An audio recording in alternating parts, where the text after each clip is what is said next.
श्रीमद् भगवद गीता अध्याय 1 संशय विषाद योग। श्रीमद् भगवद गीता का प्रथम अध्याय संशय विषाद योग कहलाता है। इस अध्याय में पांडव सेना के सेनापति अर्जुन अपने मित्रों और रिश्तेदारों को युद्ध के मैदान में देखकर युद्ध करने में संशय और विषाद से ग्रस्त हो जाते हैं। संजय धृतराष्ट्र के दूत के रूप में युद्ध के मैदान का वर्णन धृतराष्ट्र को सुनाते हैं।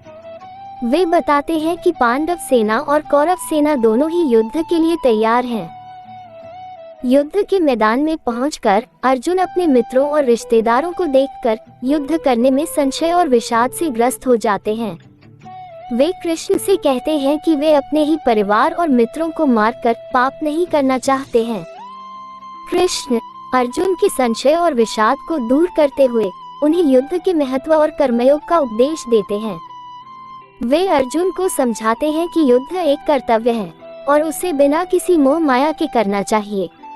कृष्ण कहते हैं कि आत्मा अविनाशी है और वह न तो जन्म लेती है और न ही मरती है। शरीर का नाश हो जाता है लेकिन आत्मा हमेशा अमर रहती है। इसलिए किसी भी व्यक्ति को अपने शरीर के लिए दुखी नहीं होना चाहिए।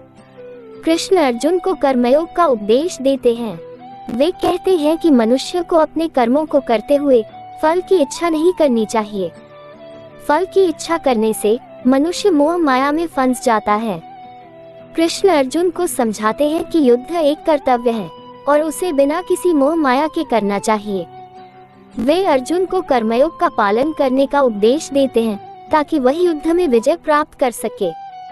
श्रीमद् भगवद गीता का प्रथम अध्याय हिंदू धर्म का एक महत्वपूर्ण अध्याय है।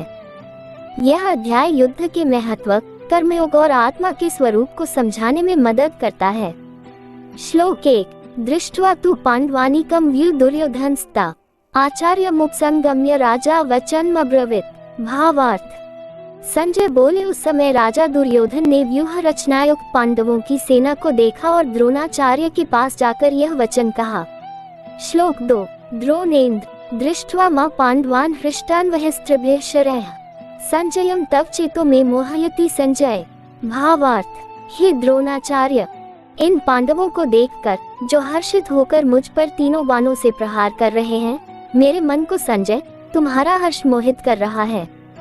श्लोक 3 अन्योन्यम निहत्य चैव किं लाभ भविष्यति नः युद्धे मृताः स्वर्गं प्राप्नुवन्ति जित्वा वा भोगान्।